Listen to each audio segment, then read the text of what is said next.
my life experience would be defined as double knowledge. Yes, you can, don't you dare. Who the fuck do you think you are?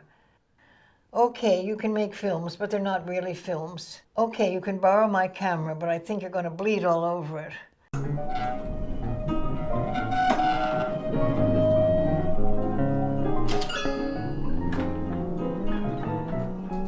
So once I began evolving dreams and motions for performative actions, I took a lot of the movements from what my cats did.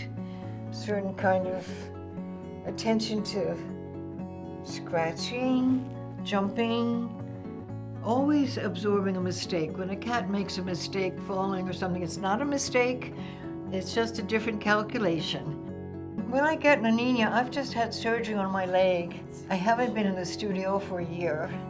The cat begins bringing little toys and making objects. 2 bedroom slippers. She puts them beside each other, looks at them, she goes away. She comes back with a toy mouse, puts it right on top of the slippers. And then she looks at me like, I never touch a thing she doesn't want them moved, I photograph them. So there's an accumulation of objects, collage, little accumulated things, and then she's going to have an exhibit in New York City. As a landscape painter, immediately you learn that you can only fail. When Cézanne came in the next day, his roses had fucking wilted.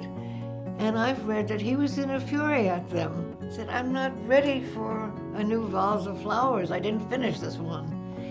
And so that was the feeling that I learned outdoors, that the light would change, the temperature would change, my paints would get stiff, my paints would get soft.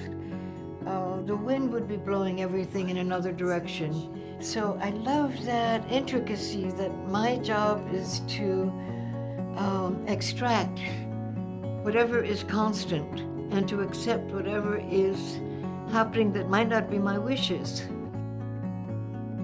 I used to get very resentful when people would come in and they wouldn't look at the work, like the painting or the drawing. They'd look at the floor and say, oh, the floor is really interesting. But now I agree, the floor is about the time process of the work that happened because it accumulates all the years of painting there.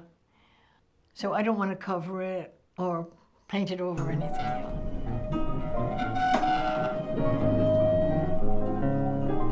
It's so charged, it's so full of spirit, and that's how it's always been for me.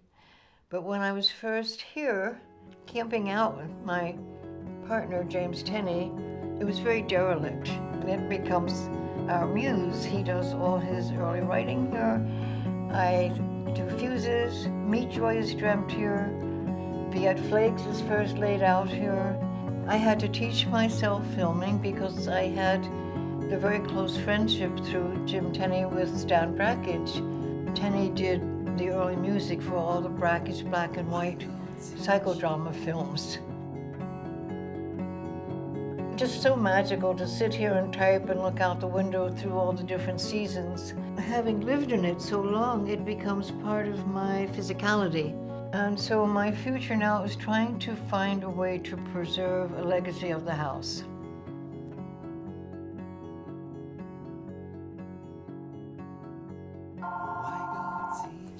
Okay, interruption. Yeah, no, that's right. Hello? Carolee, Yes? it's Kathy. How are you? I'm in the middle of a deep interview, honey. I'll call you back. I'm on the phone, Kathy. You can stay on the line with me if you want. Okay, I'm hanging up. I